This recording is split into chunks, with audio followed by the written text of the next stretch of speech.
The movie opens with a skilled sniper tracking a drug kingpin in his mansion. Patiently waiting for the perfect moment, the sniper finally takes the shot, splattering the target's head while screams echo from the nearby room where women had been waiting. Meanwhile, in Springfield, Virginia, a troubled soldier, his military uniform carefully arranged on the bed, grapples with dark thoughts, flipping through photos of his time in the army. Unable to find solace, he attempts to reach out for help, but finds no one to connect with. Succumbing to his despair, he tragically takes his own life, honored with a gun salute at his funeral. Master Sergeant Brandon Beckett attends the soldier's funeral, questioning how someone esteemed in the military could resort to such an act. Concerned that he might suffer a similar fate, Brandon receives a visit from Major Richard Miller. He fears the intentions behind Miller's visit, anticipating an offer he's not ready for. Despite Brandon's preemptive refusal, Miller mentions Brandon's positive fitness evaluation and proposes deploying him to Bogota, Colombia. Assigned to join an international task force under the Department of Defense, overseen by Brandon's father, Thomas Beckett, in Bogota. Brandon hesitates but eventually agrees, feeling compelled as Miller mentions awaiting flight. Upon arrival in Bogota, Brandon is driven to the task force headquarters by Walsh, a Marine sniper with a history of 63 confirmed kills. Walsh contemplates the role of a sniper, implying that the method isn't particularly impressive. Despite Walsh's musings, Brandon remains unfazed. Upon arriving at the National Police headquarters, Brandon meets Santiago, his new spotter, and Colombia's esteemed law enforcer. He is then introduced to Captain Hector Garza, heading the drug trafficking task force, who surprises Brandon by revealing that his father, Thomas, came out of retirement for this operation. Captain Garza hands Brandon a file detailing Jesus Morales, a notorious cartel leader involved in various criminal activities. Morales, after a decade in hiding, has resurfaced, eliminating his rivals to reclaim control. The task force zeroes in on a specific sniper hit on a drug kingpin, an act suggesting an exceptional sniper, possibly military or retired, whose actions might elevate Morales' status.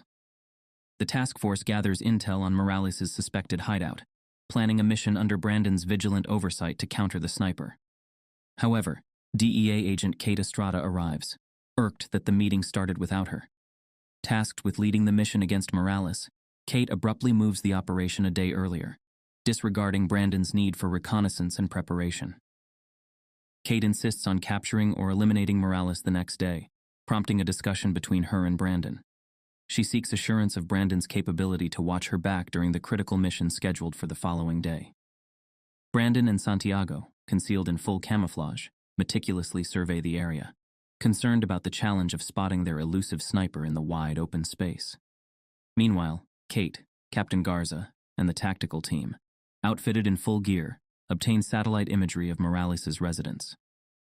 Back at headquarters, Thomas collaborates with DHS agent John Sampson, who expresses doubts about the credibility of the gathered intelligence, fearing potential harm to agents. However, with Kate leading the operation and her decision already made, Thomas finds himself unable to intervene. As the tactical team approaches the house, splitting into units to encircle the building, Brandon and Santiago scan the tree line in hopes of catching sight of their elusive target. Kate communicates through radio, confirming a clear path for their assault, advising cautious progression. Despite the units closing in on the house and no signs of life, Kate signals the advance. The first team enters the house, but a devastating explosion rips through the structure, claiming multiple agents' lives and leaving others injured. Garza sustains injuries, and as Kate moves to assist him, the enemy sniper takes aim, striking him in the leg, causing him to collapse.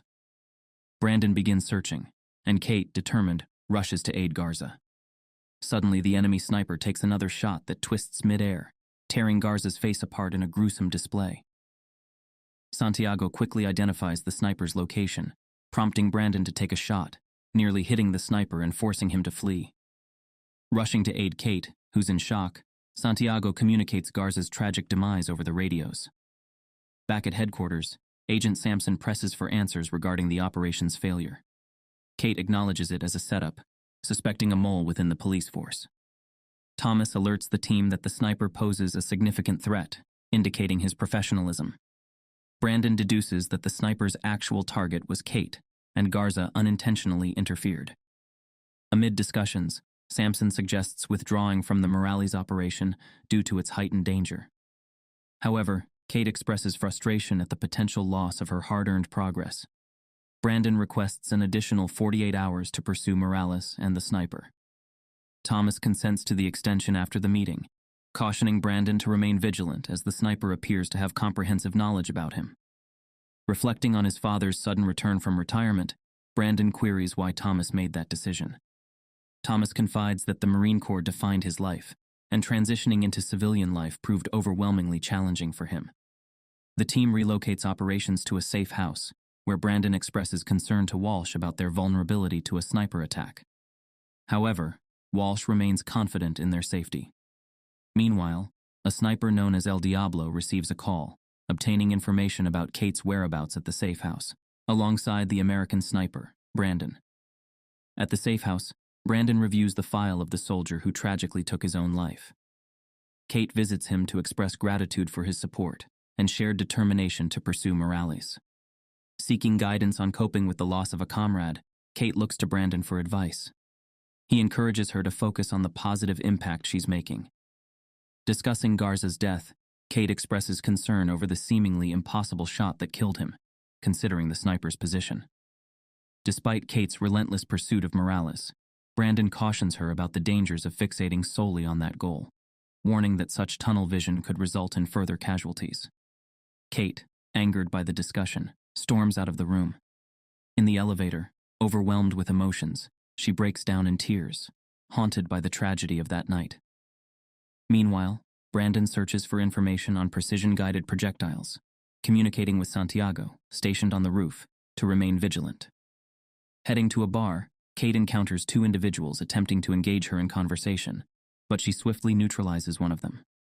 She meets with Father Carlos, seeking guidance. He advises her to halt her pursuit of Morales to prevent further casualties, but Kate remains resolute in her determination to take Morales down. Father Carlos discloses the sniper's identity and his connection to Morales, promising to provide more details soon. Before departing, he warns her against placing trust in anyone.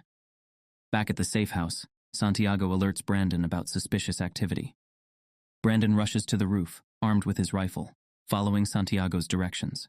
He spots a glare in the distance, identifying El Diablo positioned 1750 meters away, surveying the building. As the two snipers target each other, Brandon takes the first shot. El Diablo evades and retaliates, his bullet tracking Brandon, who swiftly seeks cover. El Diablo assumes he has eliminated Brandon and retreats. The following day, Thomas and the team arrive at the scene, recovering El Diablo's round, which turns out to be a laser-guided projectile, indicating a highly sophisticated attack method. At the safe house, the team receives a briefing on the sophisticated technology behind the smart bullet, traced back to being a U.S. government asset. Meanwhile, at a secret mansion, Morales engages in a game of pool with one of his associates, who wins a bet against him. Initially angered, Morales teases the man before sharing a drink. He then orders his subordinate to mobilize all available resources to pursue Brandon. As Brandon heads to his office, he's unexpectedly confronted by El Diablo, holding him at gunpoint, demanding payment for Brandon's supposed demise. However, Morales reveals that Brandon is still alive, boldly dismissing El Diablo. Later, Kate receives a call from Father Carlos, who shares crucial information about a place El Diablo frequents, warning her to exercise caution. During their relocation to another CIA black site, Brandon and Kate's vehicle is violently struck by a truck, causing a chaotic gunfight to erupt on the streets. In the mayhem, Santiago is tragically shot and killed, and Kate goes missing. Brandon spots the address Father Carlos provided to Kate and decides to pursue her. Meanwhile, Kate, venturing alone to the address, realizes too late that she's surrounded by Morales' men. Despite the perilous situation, she knocks on the door, and a woman answers but refuses to communicate. Before she can react, she's attacked and thrown around by the assailants. Just as the situation turns dire, Brandon intervenes, swiftly eliminating the assailants. However, one of Morales' men manages to escape, and unbeknownst to Kate, El Diablo's girl holds her at gunpoint. Brandon takes control of the situation, disarming El Diablo's woman and discovering a locket around her neck with a picture of her and El Diablo. Swiftly, he forwards the photo to Thomas, seeking to uncover the true identity of El Diablo. Brandon suspects an ambush, reinforcing the idea of a mole within their ranks, and decides he and Kate should operate discreetly. Agent Sampson disagrees, but Thomas stands firm, deeming it the best course of action. Seeking refuge, Kate and Brandon turn to Father Carlos, seeking a safe haven. They confide in him about the suspected mole, hoping for guidance. However, Carlos warns them about the extent of Morales' connections, making it challenging to pinpoint the traitor. Despite his reservations, Carlos reluctantly agrees to aid them. Days later, Thomas receives a report from Major Miller detailing the deaths of several of Morales' men via sniper shots, suspecting Brandon as the perpetrator. Concerned about Brandon's mounting kills, Thomas expresses worry. Meanwhile, at their hideout, Brandon confides in Father Carlos, revealing his fears of ending up like the Marine who took his own life. Father Carlos advises Brandon to forgive himself, drawing from his own past as a reformed gangster, suggesting that change is possible. In another scene, Morales confronts El Diablo and informs him about Brandon's attacks on his men. Surprisingly, Morales offers El Diablo a hefty sum to eliminate Brandon, indicating the escalating conflict between them. At the base, the team uncovers El Diablo's identity as Enrique, a former Defense Force sniper turned agent, providing vital information about their elusive adversary. Sampson persistently voices concerns about Brandon and Kate's safety on the streets, urging to get them out of the country. However, Thomas and Major Miller acknowledge Brandon's progress and agree to grant him more time to continue his pursuit. Meanwhile, Brandon and Kate receive a message from Father Carlos, summoning them to meet at his church, but they sense something amiss. They cautiously make their way to the church, where Brandon senses El Diablo's presence. They take up positions across from the church, and Brandon prepares his rifle. Hours pass, and as they observe, they witness Morales' men arrive, and shortly after leaving, Kate is shocked to see Father Carlos hanging from a tree. Despite Kate's urge to rush to help, Brandon warns her of El Diablo's watchful eye. Brandon manages to shoot the rope holding Father Carlos, revealing his position to El Diablo, who takes the shot, killing Father Carlos. A poignant funeral is held for Father Carlos the following day, attended by both Kate and Brandon. During the ceremony, Brandon notices one of Morales' men and gives chase as the man tries to flee. Brandon corners him, disarms him, and reassures the shaken man, promising to protect him. With the man's help, Kate's team locates Morales' hideout and apprehends him without resistance. Kate confronts Morales about Father Carlos' murder, vowing to make his life a torment. Morales is scheduled to be transported to the U.S. for trial, but Brandon fears that El Diablo won't let him reach his destination safely. Meanwhile, El Diablo successfully infiltrates the U.S. unnoticed. Morales is placed in protective custody, while El Diablo collaborates with an insider in the U.S., arranging for a car equipped with 3 laser-guided projectiles. As the team prepares to escort Morales to trial, Brandon reveals to Sampson that the man in the hood is a decoy, and the real Morales will be moved in a cleaning van. Positioned and waiting, El Diablo receives a text, and as the cleaning van approaches, he fires, destroying it. Gangsters arrive in cars, unleashing gunfire on the van. Brandon's team retaliates, hoping to draw El Diablo's attention. El Diablo takes another shot at the van, but Kate manages to target him. Brandon, unaware of El Diablo's exact location, composes himself and takes the shot, killing El Diablo. Shockingly, it's revealed that Morales was actually in the decoy convoy. Sampson is stunned by the empty van, and Brandon and the team turn on him, holding him at gunpoint.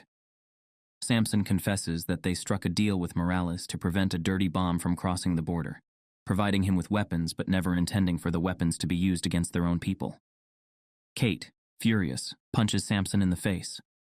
Sampson is taken into custody, and Thomas believes that despite the complications, their collaboration was successful.